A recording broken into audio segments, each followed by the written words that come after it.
Welcome back, guys. What's up? Welcome to another episode of Black Nerd Fridays. I'm your host, Ren, aka BlackBeerdedNerd, aka Mr. Refine, and I definitely got my lovely co-host slash my brother slash the podcast king slash D Neal slash Beer Talk Now. What's What going up? What on? up? Same old, same old. We in the building, man. We ready, man. We gonna talk about something great, man. You already Oh yeah, know. you already know how we do. Definitely. Well, as we always do, we like our anime, we like all that good stuff, the sci-fi, we love the movies, but we talk about beer too. We love that. So D, Come what you on, man. sipping on tonight? Oh man, you know what I got, man. Shout out to East Brother Brewing Company because I had a nice meeting. Something coming soon, February 20th is going down. East Brother, you will know shortly. And I'm drinking that good old Imperial Stout. Okay, this Ooh. 10.5% ABV stout. Can't wait. I've had it multiple times. I had it the week before last or last week. So I got the 64 ounce. So you know it's going down. I'm probably not gonna drink all of it. Still got to share some with the team, but I'm gonna pull up. Yeah, for sure. Well, I know how you do. I already know. Definitely know. Well, this is what I'm sipping on today. Listen, first up, before I tell you what I'm sipping on, that's a Russian Imperial. That means no adjuncts, none of the nonsense, just That's right. straight up stout. Straight You know up. what I mean? 10-5. Yeah. Okay. Shout Well, out. since we talk about what we're talking about today, I figured I'd go with a theme, right? So you got Piltover. We talking about the top siders and the undercity. So this right here is from Mortalis. This is as above, so below.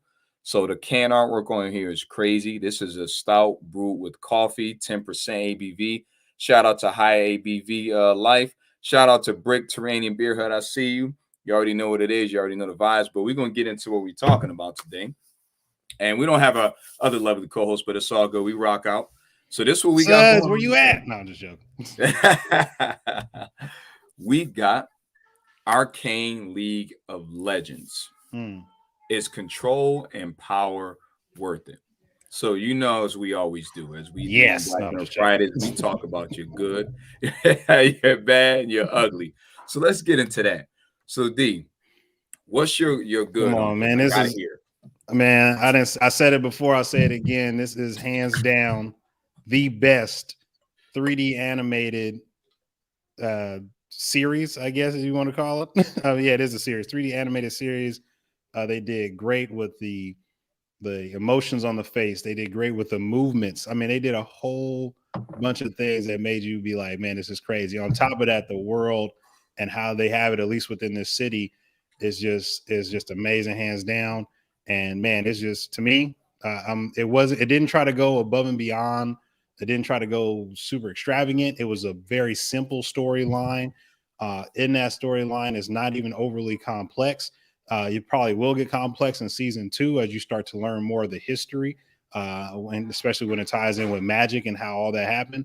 But all in all, man, this show, hands down, I just got to say the artwork, the graphics, all that, man, 3D animation. If they do it continually like this, it's here to stay.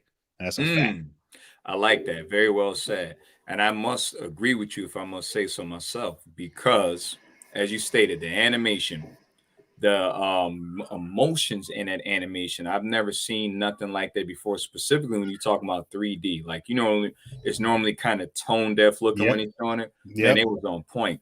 The music was crazy. The intro Facts. music, even some of the music during the episodes you had, I heard Pusha T on there. So Yep. you already know what it is. I heard him on there. I heard a couple other people on there, man. But it was a great, great show. The storyline was excellent. And it just was a well put together show. And I don't know if they're going to create more than just 2 seasons, because we already know based upon the ending, it's going to be another joint coming, right? But I Facts. don't know if they're going to create 2 seasons. And if they do, I would love to see it. That's how good this show was. It just had a lot going on, even with the character development, some of the internal conflicts that the characters were going through, some of the growth, some of the changes that happened in there. And it just was extremely, extremely interesting. And I want to see more of this. It was dope, man. This is probably one of my favorite series I've seen of 2021, specifically when you talk about Netflix. Come So on, man. they did their thing with Let's this not one. even say Netflix though. I mean, I'm not even gonna try to act like it's tooting their own horn or put too much on it. If you watch this series, it is definitely by far for Netflix. It didn't they didn't go over, man. Whoever did this, whoever directed it, if they stay with the people who created League of Legends, like this makes you want to be like, what is the game like? And they definitely gonna have to up the game to make it a open world RPG type situation and had it set up, man. Like they putting themselves in a win position. That's all I gotta say. That's a fact, man. And with all these good things we talking about, cheers, bro. With all this good stuff we talking about, do you have any bad? Oh, you know I do, man. Come on. Now. Okay, let's get to it. Let's get to it. I wouldn't say it's a whole lot of bad. I really wanted a little bit more of like the backstory. And I know that's always in any show or movie or whatever it is, any series, they always set up to do like a flashback.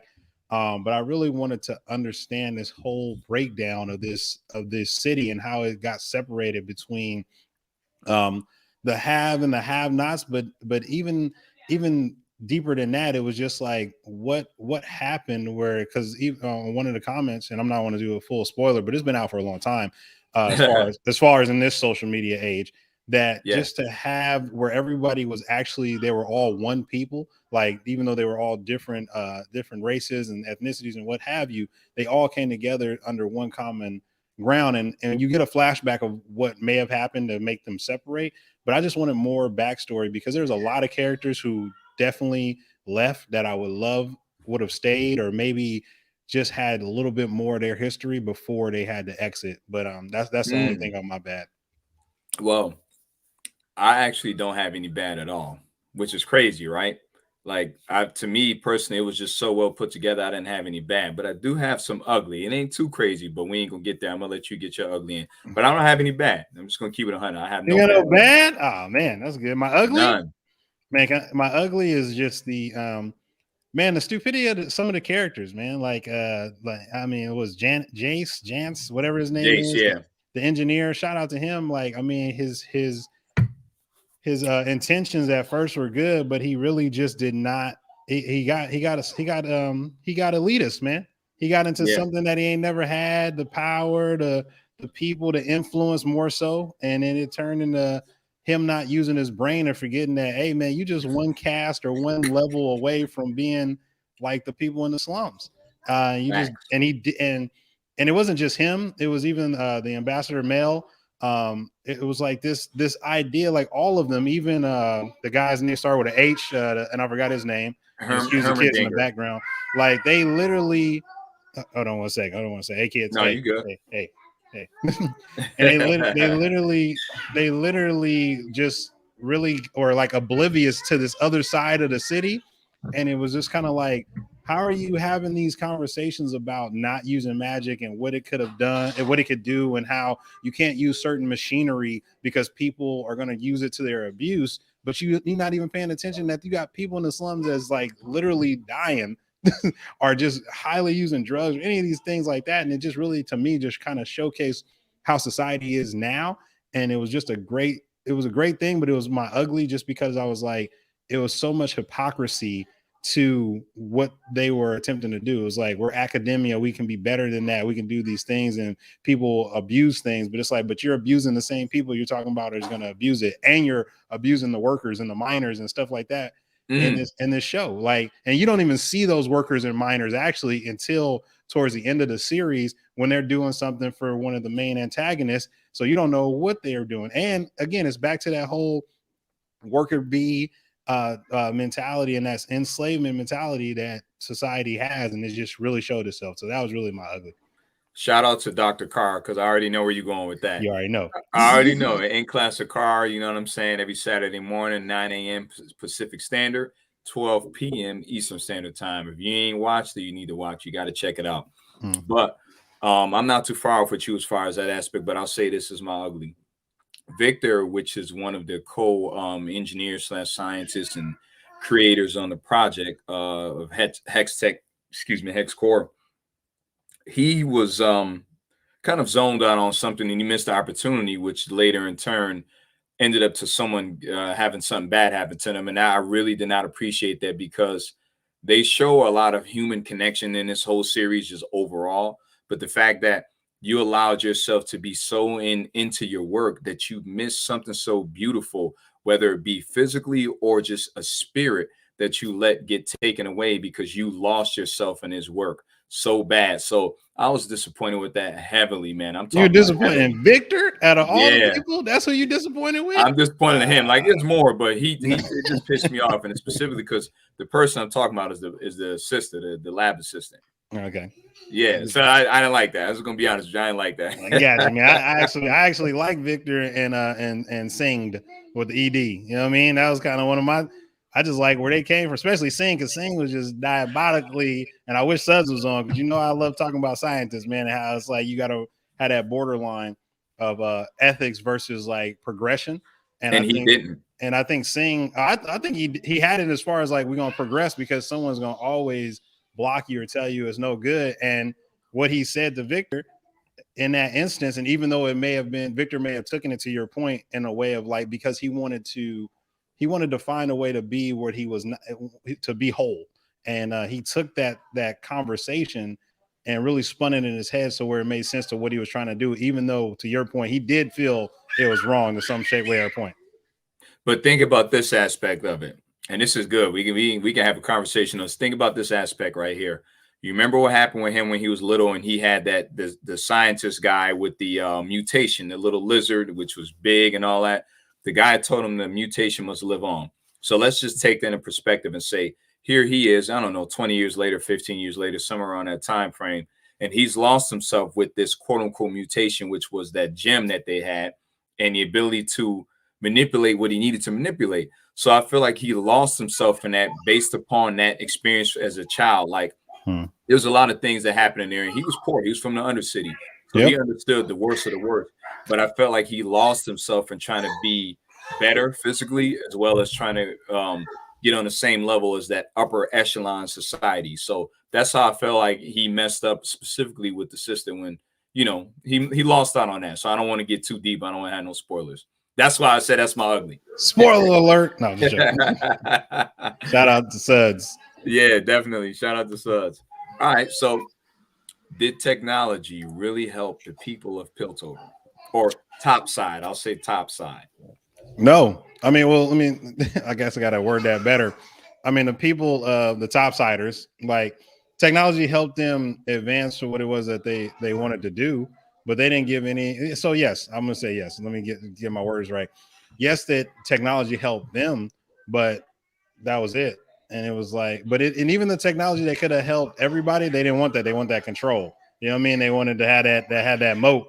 So I don't know, maybe in technology to a point enslaved them because they were so used to having it and being the best, but I don't know. In my opinion, I feel like it did not. Again, we talking about, let's just put ourselves in society in general, like right now, with the way that they were doing what they did with the technology, where, he was able to transport from here to there, just like that, whatever that little machine was that allowed them to teleport with the Zeppelin and stuff like that. I feel like the rich were able to do what they had to do. And with that being said, anybody who's less fortunate wasn't able to take advantage of this technology.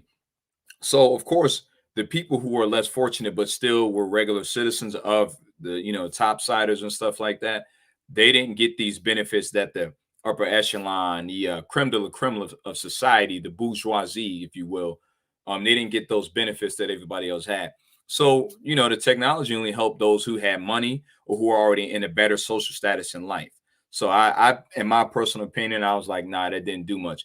It did in general for society, but the people who had control and had the money were the ones who were taking advantage and actually using it, because everybody else was kind of, whatever, in my opinion, based upon what we've seen. But Piltover, I thought Piltover was topsiders. I thought that's where all the wealthy people were staying, if I'm not mistaken. My point exactly, but thinking about the commoners that lived there too.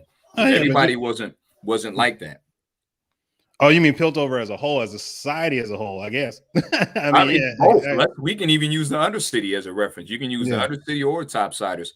The people that were above, you still had common folk too that live with them, right? So you think that they got the same advantages that Jayce had, or I can't remember the sister that was on the council, or even Hermerdinger. Just those people in general had a better status in life. What's her name? Caitlin. Yes. Yeah. Caitlin had a very good social status in life. So technology, of course, is going to help her, but everybody else, you might not get that same favor. That's why I'm saying what I'm saying. No, I got you. So with that, we're going to get on to this next one. what parallels to our society did you see in this series? Oh man, I already said it before. Just that rich versus poor, and I mean, just for the audience, like you have topsiders and you got the slums, and I don't got the exact name, but the slums is really like where all of the waste from what was produced at the top side is kind of like, I'm trying to think of that show, that cartoon where it was like the oblongs. That's what it was. That's what that's what where you got the people on the hill and they nice and living life, and then the oblongs live in the they don't even live in the valley, I guess you call it, but it's like they getting all the radioactive waste that happened from the people on the hill. That's exactly what in the Society for Arcane was set up like. You had literally animals or beasts that again were morphed because of different toxins that were spilt over into the waterways, and like the water wasn't even helping. Even the soldiers wore masks that filtrated the air when they went down to the slums. So it was, I mean, the parallel is very simple. It's not hard to see.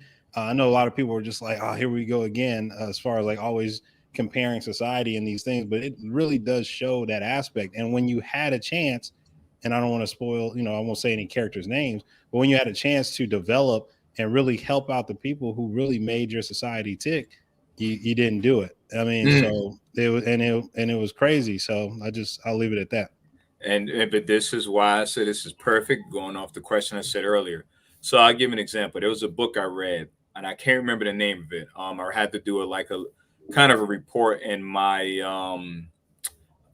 there's a class I had in college. I can't think of the class. It was economics something.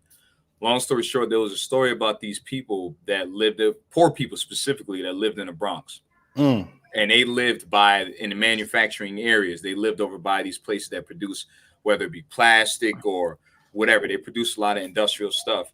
Yep. And these people were inhaling the fumes, the toxins. They lived by the waste. It was in their water, all that sort of stuff. And when I watched this series, it reminded me of that. And they were in this book that I read, it specifically followed the girl. And the girl, they kind of show the transition of how she grew up from a child up to an adult, but the issues that she had health-wise, mentally, and a lack of resources that she was able to access because of this. So when I looked at this show, it just made me think about that. And that was real life. Like, this story I'm talking about was real life. I'm sad I'm drawing a blank on this book, but it was real life and I had to do a report on it. But as I said, when I watched this series, it made you think of that. When you think of just, the rich or the well-to-do in society, that 1%, or even, I'll even just go with the wealthy in general, being able to control and live the way they live, but everybody else gets the crumbs. And in this case, you have just that real bad cast or huge gap between the poor and the rich. So it was pretty bad in there, and I was able to see that pretty much immediately. So what made me ask the question, who are the writers of this show, and what did they go through personally? So that's what I looked at when I seen the parallels of it. They just looked at history, man. Yeah, fact. That's a fact. That's all you need, man. We're not even that complicated as a species, though. We think we are, but yeah, that's really a fact. Not. So what were your thoughts of Hex-Tech and the Council? Man, Hex-Tech, I thought it was amazing. I think to take magic, and spoiler alert, I mean, I don't know if that's, you got to understand the concept. No, it ain't no spoiler. Okay, cool. So Hex-Tech, you literally condense the stones and the things that they use for magic, and you literally put that into a mechanical device that allows you to utilize that and power it up to where you don't need to have like electricity. And I thought that was amazing for Hex-Tech. I understand the Council, the thing about the hypocrisy that I talk about with the Council, at least what's his name? Start with H again. I always forget it. Hermendinger. Yeah, Hermendinger. Hermendinger. And I think he got a first name, but I think Hermendinger is like Professor Hermendinger. That's the last name or something. Yeah. But with him, I understood where he was coming from, but also that was out of trauma. And then the second thing is that it was also out, even though he didn't make it seem that way, which he started to realize towards the end of the series. So I really highly want y'all to watch that with the conversation he had with Echo a little bit, is that he really started to realize that he was elitist, and that elitism took away because the people in the mines that was working their butts off, getting hurt, and things like that nature, they didn't have no health care, none of those things. So like a lot of this technology could have helped, and yeah, it wasn't perfect because Humdinger, if I pronounce his name correctly, was looking at it. Himdinger, whatever, was looking at it from HD. Just call him HD. HD. That's let me just go HD.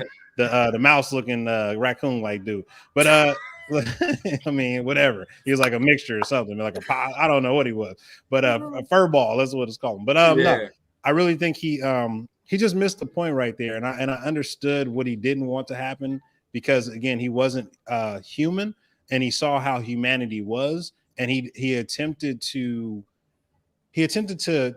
course correct humanity's ambitions. What reality was, you can't do that. It's like no matter how you try.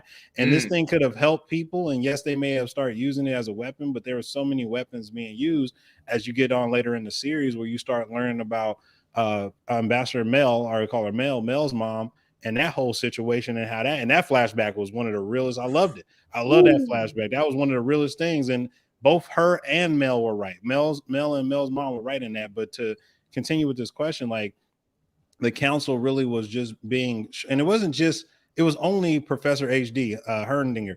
It was only him that was really pushing to not bring out Hex-Tech to that level because he just really feared it. But the funny thing is that Hex-Tech was still being used for the upper echelon people, to your point about like the teleportation and all that. So it was just hilarious to me of the hypocrisy and like not wanting to really help people because he understood that the people it's like right now in society, the poor people never get heard until they revolt. And then everybody's like, oh, we never have common ground anymore. No, we never did. And then the people who got just tired and fed up with it, once they go to arms, then it's a war. Point blank period.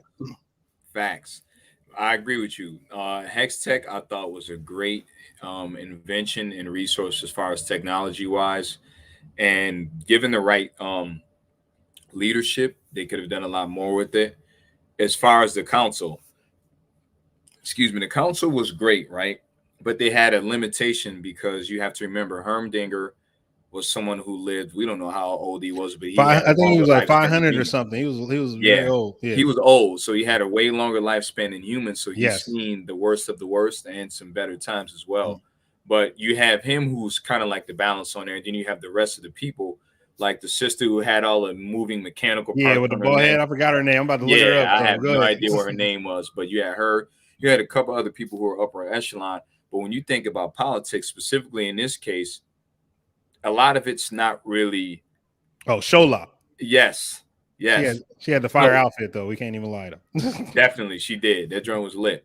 But when you think about politics wise, that was more, as I'm gonna keep stating this and keep hammering this point in. That was for the benefit of people who are already in a better state. There were times and places where they tried to do something for the good of people. It's kind of like having Congress. But in this case, most of them weren't tainted with, oh, okay, I'm on this side and that side. It was only like 6 or 7 people in that room making decisions. But unfortunately, most of the people who got affected by these decisions were, again, as I'm going to keep saying, the less fortunate. So in my opinion, the council is good to an extent, but they didn't really bring any balance overall besides some sort of technological advances and some good for the people who are already well off. So that's my thoughts on it. But Hex-Tech specifically was dope. I love that little gem. I love the little thing. I can't remember what it's called. Hex core, the little triangle thing that was powered. That was dope. That was fire. That was definitely dope. So you know how that goes. So did Jayce deserve a seat on the council, and why? Not at all. Jayce, I like Jayce in the beginning because he had a vision because of his situation, what happened with him, and the person that he met in his situation, which I thought was again another fire flash. They got some good flashbacks, man. Like, so I'm hopeful that the flashbacks for certain other characters will be good, but but as of now, the flashbacks that they've done is really nice. They commentated them very well. The characters themselves who were having the flashbacks did their either commentated or didn't, but it was great. But for Jayce himself, he just was too. He had a vision, but he didn't understand politics.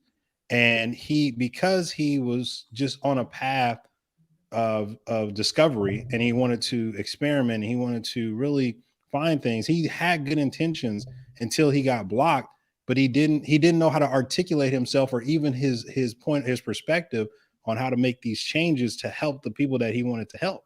And then he really was just thrown on the council as a puppet, but a puppet that, because he's the one that had created this Hex-Tech, people wanted to listen to him because he had influence, but he didn't understand influence. And I love in the show how they showed how politics was way beyond him. And it's not that he wasn't a politician naturally, because he was speaking from the heart, which one thing I did like about his character. It wasn't that he was lying, and I respected that he didn't lie. The problem is that he didn't know how deep the rabbit hole got when it came to politics, especially the people on the council, because the people on the council were not for the betterment of the city as a whole. They were for the betterment of themselves and to keep power and to make sure that, which one thing I do want season 2 to do, or season 3, I wanted to show the world outside of that city, because they're dealing with people in trade and things of that nature outside the city. And Jayce had no idea. He's a dude, again, he's an engineer. He comes from an engineering class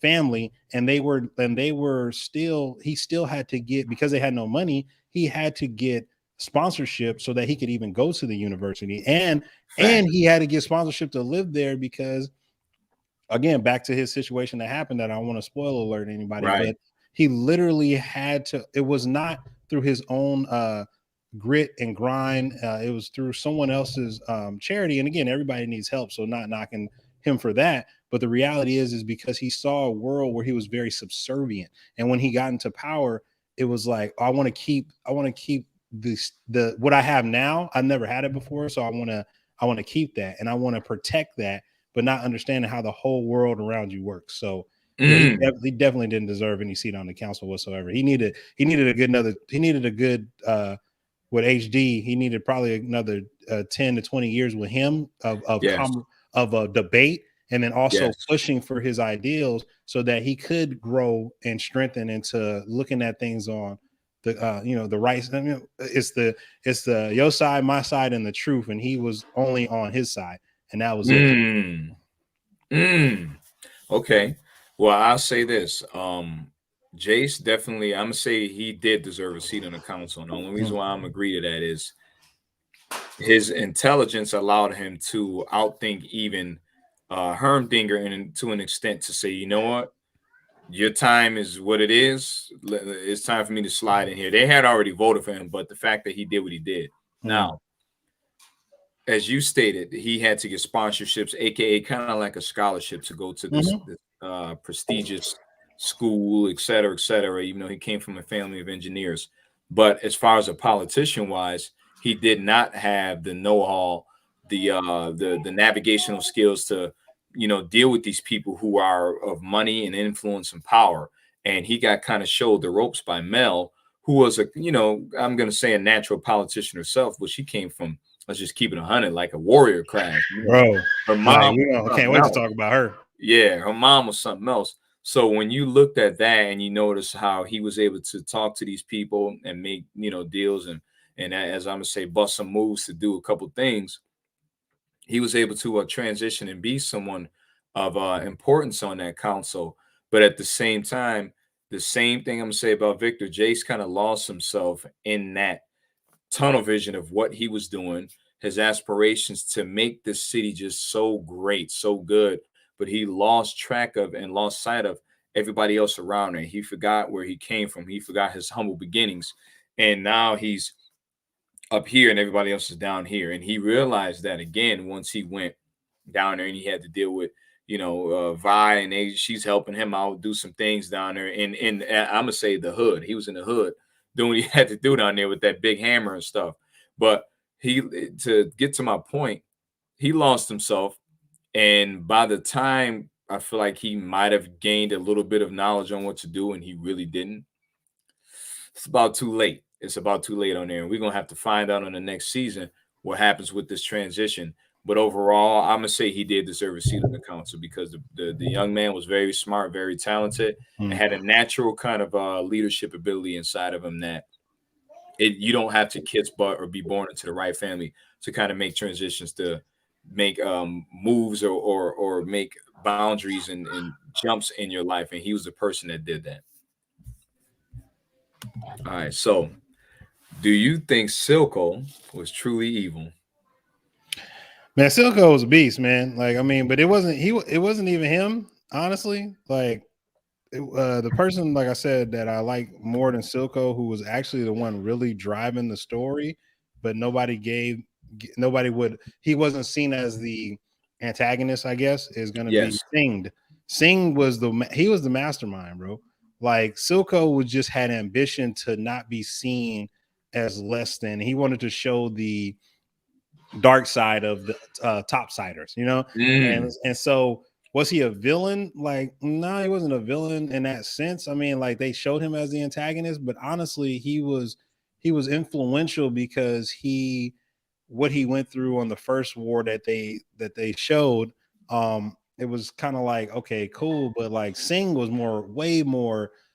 He was, I like Sing more, and I know we're talking about Silco, but Silco was just kind of like, yeah, it's cool. Like, you have people around you. The people around you made you who you were. Because Silco really, man, he could be ended with the quickness, like by anybody. Like, that's just facts. Like, he could have been ended by anybody, and it was just people around him that made him dangerous or made him influential. Besides that, I mean, he's just like any other person. To be honest, he had ambition, and that's what I do like the ambition, and he know how to strategize a plan. But reality is he thought he had certain people under control, but he didn't. Just people like what he said, and they had their own ambition, so they followed him. And I love the fact that because they had their own ambition, it was never anybody in his circle that he actually trusted. Facts. You know, so crazy with that. Without his sidekick or his right hand, he would have been dead a long time ago. Oh, and man. In my opinion, I'm gonna say this before I go any further. I'm gonna answer the question. No, I don't believe he was truly evil, and the reason why is he had a love that you'll find out later on for Jinx that I didn't think he had, and that was displayed.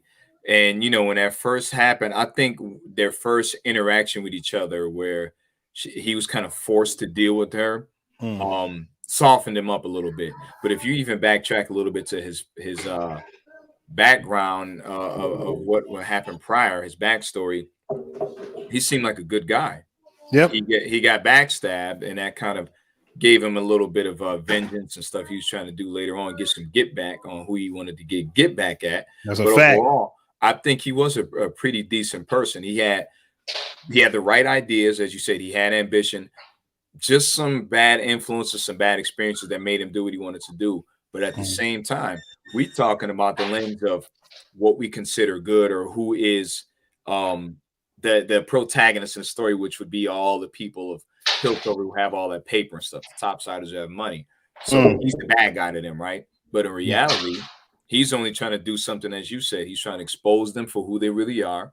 He's trying to show the world what's going on, and at the same time make the whole world an even playing field by exposing what he needed to expose. So I think he was a very dope character, and having those people around him, which happens a lot of times if you ever pay attention to history. There's a guy right now, matter of fact, I know everybody knows Suge Knight. If you know Suge Knight, the stories you hear about him, he wasn't that guy doing what he was doing. It was the people around him that was the influence that made him man. Let's scary talk about and stuff like that. So when you talk about Silco is that same sort of person. He had the right people around him to make moves, to intimidate and do what he had to do to get his point across. So I like Silco, and I don't think he was evil at all. I think he just had great ambition, and he had a few bad experiences that made him want to do what he had to do. The character that was more, again, Silco to me was just the person that I liked the most that already know is Sing. Sing did not get enough camera time, and when he did, he was a beast. Facts. Hands down. Facts. Straight facts. Okay. What do you think was Vi's source of strength? Just to really say fuck you to everybody. Everybody.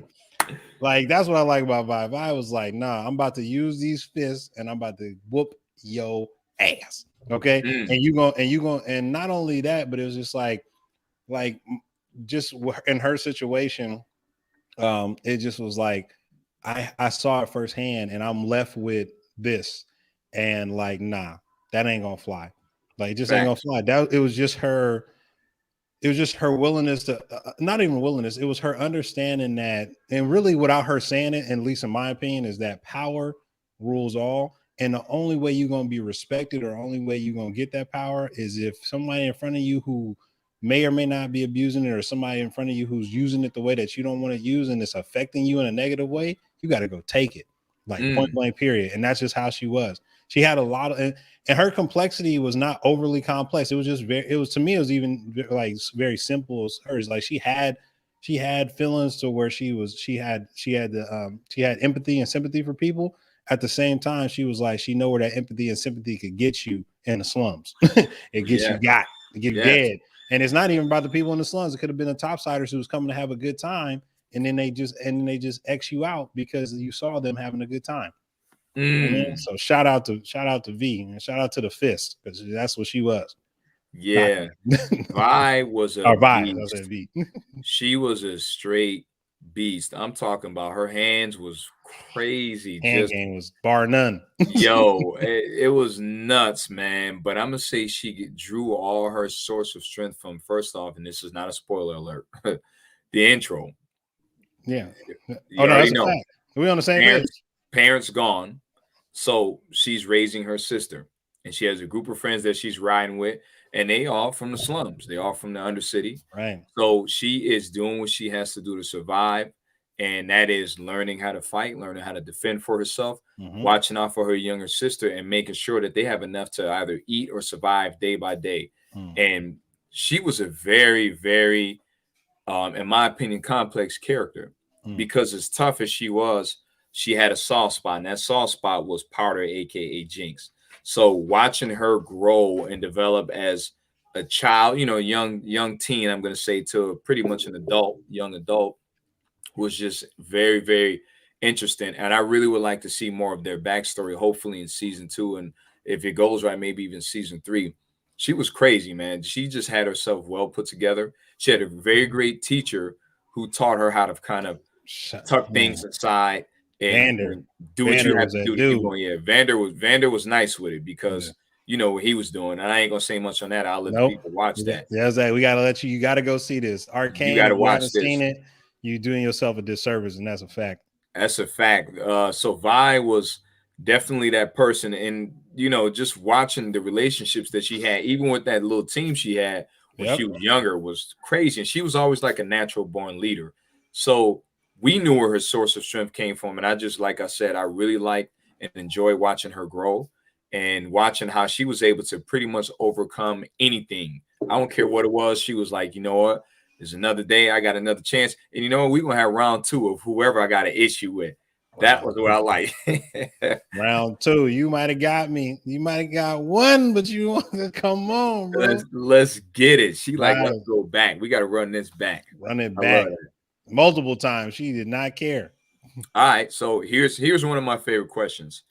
In your opinion, who did Jinx remind you of? Yeah, I couldn't. I mean, as far as in the show, or just in general? In general, if you could think of any character, I don't care what it is in the world, just who does she remind you of? I can't name it off the top of my head. I mean, I guess any scientist, really, man. Like, I mean, if you're a Star Trek fan, like you got, I'm trying to think who's like a scientist. What's the dude's name? Man, I can't believe I forgot his name. Lieutenant Bard or something like that. The dude in Star Trek. I can't. Talking about Next Generation? Yeah, Next Generation. I forgot the one that you didn't think was going to be on the show very long, but he stayed on.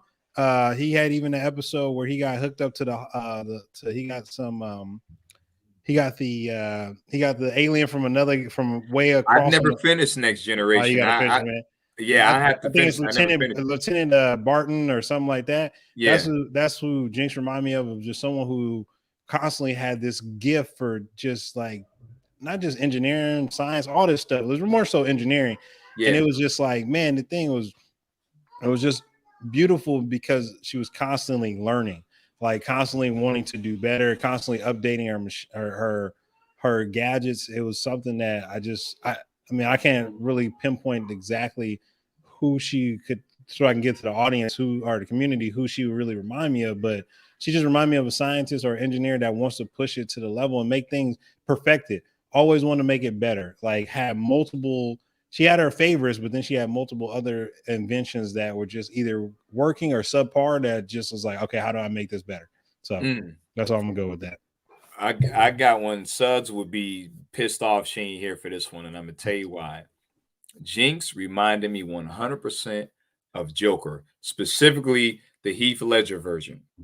And the reason why she had that psychotic sort of crazy thing going on where and you know, he wasn't really doing all the talking to himself and different little things, speaking to different voices in his head, right. But he was just very psychotic, very what's the word I'm looking for, erratic in things. She was all over the place with stuff.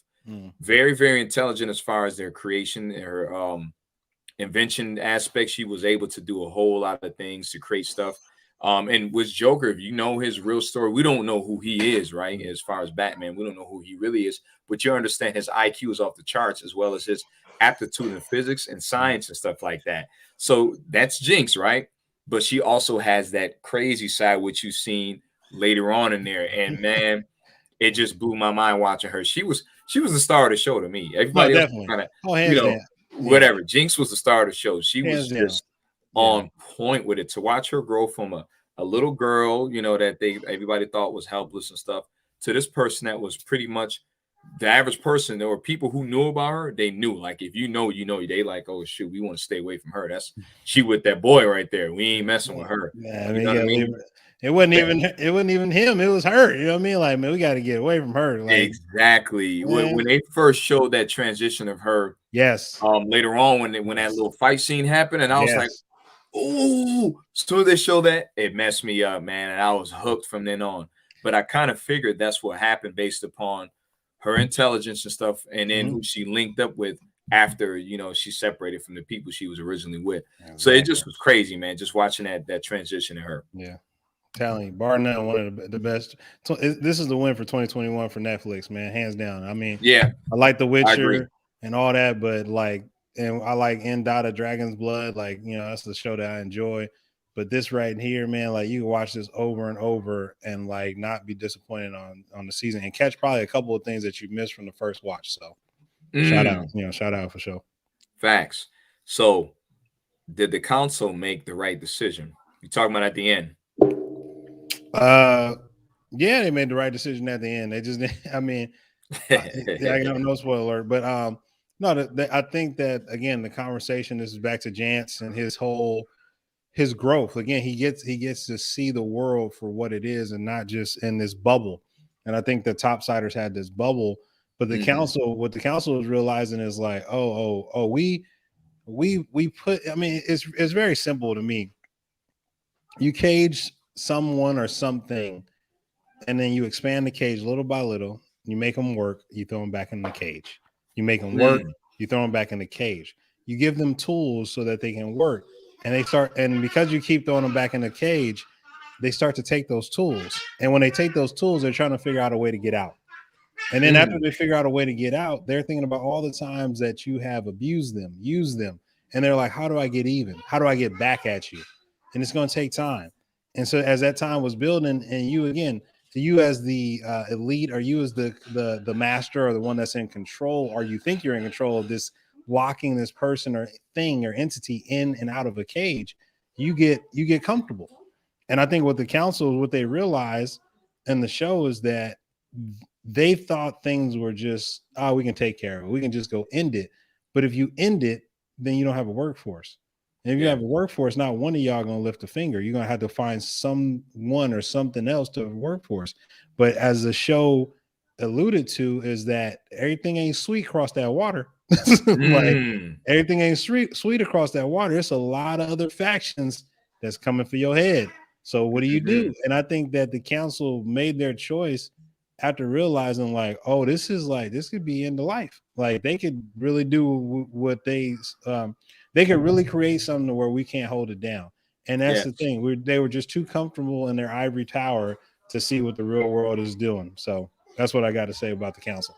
And it's funny. I told you I'm gonna keep harping on this. The council was a traditional sort of politician thing where people are in this democracy and they're voting for what they think is right for the people, but it's really for their own self-interest, self-gain. So in this decision, first off, they made a mistake by getting rid of a specific person off there, which to me, that was the core of the council that kept cool balance, a cool head on everything. So that was a mistake number one. That's a fact.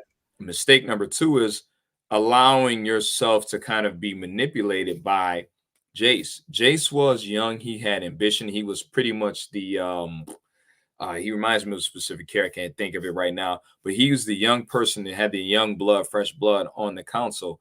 But all his decisions weren't the best. And you allowed yourself to think that, like you said, you can let this beast in and out and at the same time manipulate this technology to do whatever it is you're doing. But you can't control that because that power in there was so strong. So when they decided to vote on what they voted on, I was like, so that wasn't a good thing. Now I'm going to throw a little side story out. I want to know who these other people are, though, on the outskirts, including Mel's mom, because obviously she was there for a reason.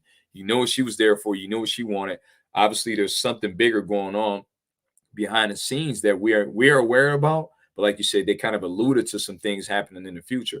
I would love to know all the details of that to see what's going on, because from my eyes, the council was really, they lacking right now, and they about to get caught lacking, as you can see how it ended, for a lot of different reasons, for what happened at the end, but also the people who are on the outskirts that are not in that ivory tower, that are across seas over here, or in this Zeppelin living over here in this area. They're coming for what they want, and they're gonna get it. Y'all just happen to be sitting up there making decisions, but you don't realize there's other people that'll come in there and take what they want from you without making a vote on anything. They're coming in this mind. Like Tupac said on one of his old interviews, first joint you sing, yeah, let me in. And then second time you're like, yeah, it's getting hot, I want to get in. And then the third time you're like, look, I'm kicking in the door. This is what's going on. I'm taking what I want. That's what's about to happen with the council. And they don't realize it. So they made a terrible decision. Terrible decision. Like Chance Rapper said, one more label try to stop me. It's gonna be some redhead in the lobby. Ooh. You know, facts. No problems with. I mean, that's exactly facts. Now, who had the most interesting relationships in the series? What series? Characters? Yes. Man, that's and it's personal preference. It's personal. No, I got you. It's just hard. I think that who had the most interesting relationships that I think were too subtle that people probably, when you watch this series of Arcane, you're gonna be like, just throw away, is Garrison and Vander. I think Garrison and Vander, because Garrison as an officer, I think she actually did come from the slums. So it was like, I liked their relationship because that relationship was attempting to keep balance. So by wanting to keep balance, they understood what war was, they understood what loss was, and they understood that the people on both sides, either in the slums, the people that ran the slums and the people that ran topside, they didn't care about nobody else except for the profit that they can make and live the life that they wanted to live. So I think that for me, that was the most interesting relationship, because they knew that they were attempting to balance it. And again, Garrison had to talk to Vander about certain things to get him to be like, yeah, that makes sense, versus like, I need to knuckle up. You know what I mean? And it was good in that sense to me. So that's my relationship that I thought was the most interesting, that people think is too subtle or just throwaway. I actually liked, and it was kind of right in your face, the relationship between Jinx and who. And number two, but that's actually not number two, was the relationship between the guy who the Asian looking guy who had the little kid, who was pretty much working for the opposition, one of the enforcers that was working for the opposition. He was working for the ops, and just watching that story develop. And then at the end, you pretty much did become exactly what you were supposed to become. Person said, hey, take this. Yeah, you got heart. Pull that trigger right there. Pull the trigger. And in the end, you end up getting the trigger pulled on you anyways. So watching that relationship happen was dope. I really liked the relationship between Jayce and Mel. I like that joint. The only thing I didn't like was I didn't like that joint. You didn't? Is because it was a sister and a white guy? Nah, I mean, it wasn't really like because she was schooling him. Let's keep it 100. Yeah, no. I mean, him.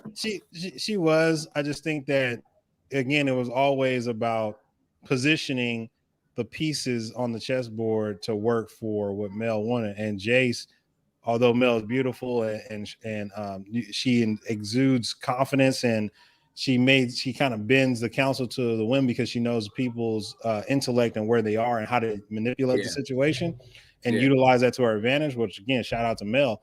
I just think that relationship was very one-sided. You know what I mean? And like, although towards the end, you see certain things that may come out as different. Reality is that it was what it was, and the only reason why that changed is because what was going on in the slums.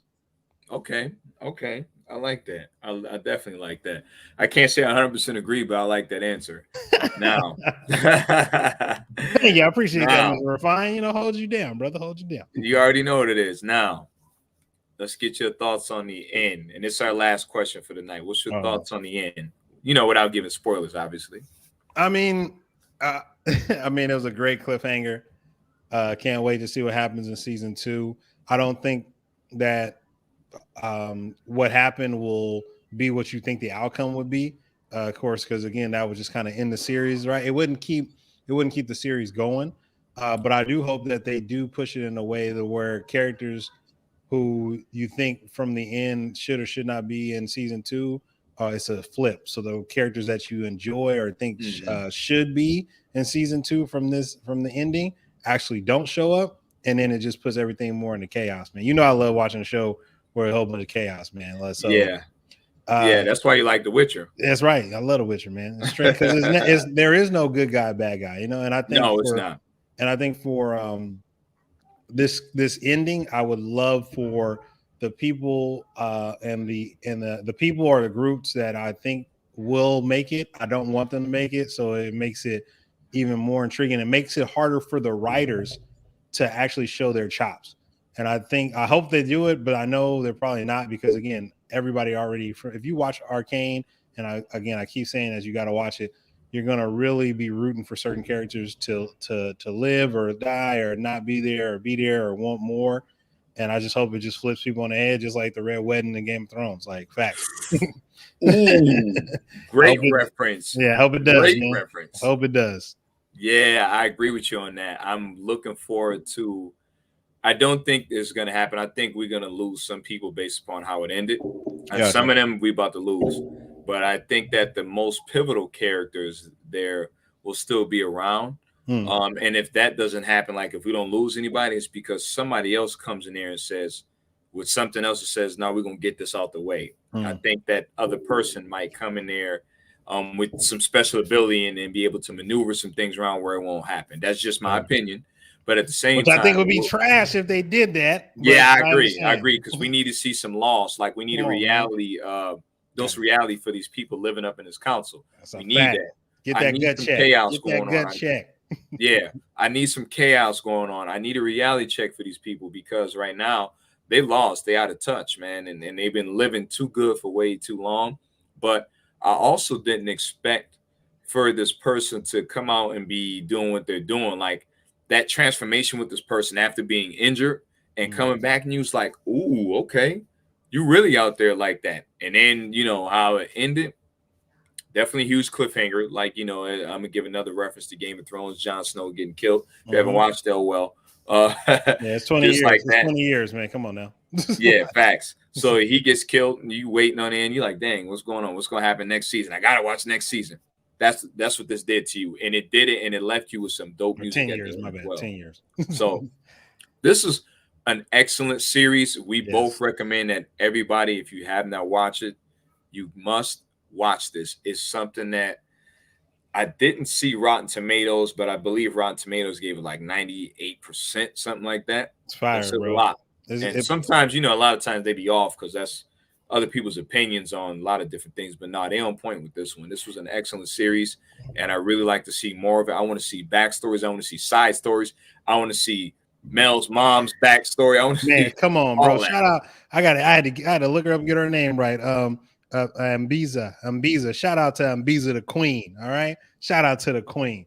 Yo, she was something. else. Like she ain't have no care in the world. Yeah, but I love it, and I would love to see her backstory with Mel's father and see what happened with her brother. Even though we do know what happened to her brother, but I do want to see that backstory as well, and this other antagonist that is looming outside those waters. You know what I mean? So yeah, definitely, man, definitely a great show. I give it. I mean, I just give it 2 thumbs up, and I have fun, man. I watched the whole thing one go. Like, oh, you binged that joint straight? I binged that joint. I remember just so many things, episodes with Jinx and Echo, which we didn't really talk too much about. Echo, shout out to Echo, aka Lil Man. Yeah, Lil Man. Lil Man was that boy too. Come on, well, come on with his intelligence and just him and the scene with him and Jinx, and their interactions with each other, like on the bridge. Oh man, come on! I don't want to get the spoilers, man. I ain't trying to get the spoilers. I'm just saying, classic. This show, and I'm not overhyping it. I'm telling y'all watch it. You're gonna be like, did not know 3D animation could do this, and I'm really having a great time. Like, it did not go above and beyond what you think. It was very straightforward. It was not complicated. Like, the storyline was not complicated, and it stuck to what it was. And that is why I think League of Legends, they know what they're doing. Netflix for season 2, whoever's directing Arcane League of Legends, or just Arcane season 2, do not mess this up. Don't make it trash, okay?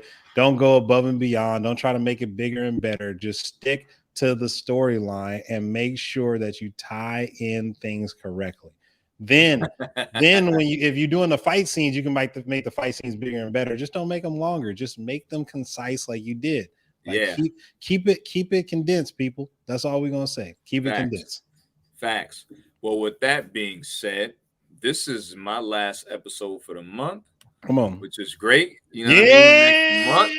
Yeah. Except for this Friday. Oh, we already know. You know, we got something planned for that. So I just got ...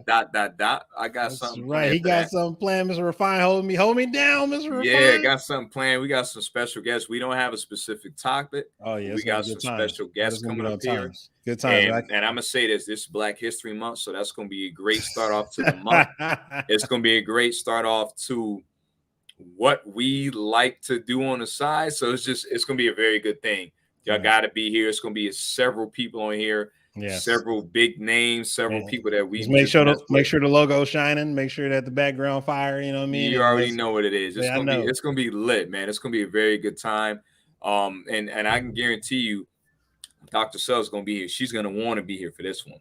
So it's gonna go down, man. And you already know, as you already know. Like, share, subscribe. You know what I'm saying? Leave some comments down there. Make sure y'all watch Arcane League of Legends. Come on, man. And as always, we'll see y'all next Friday, every Friday on Black Nerd Fridays, y'all. Cheers. Thank you. We out. We'll see y'all next week.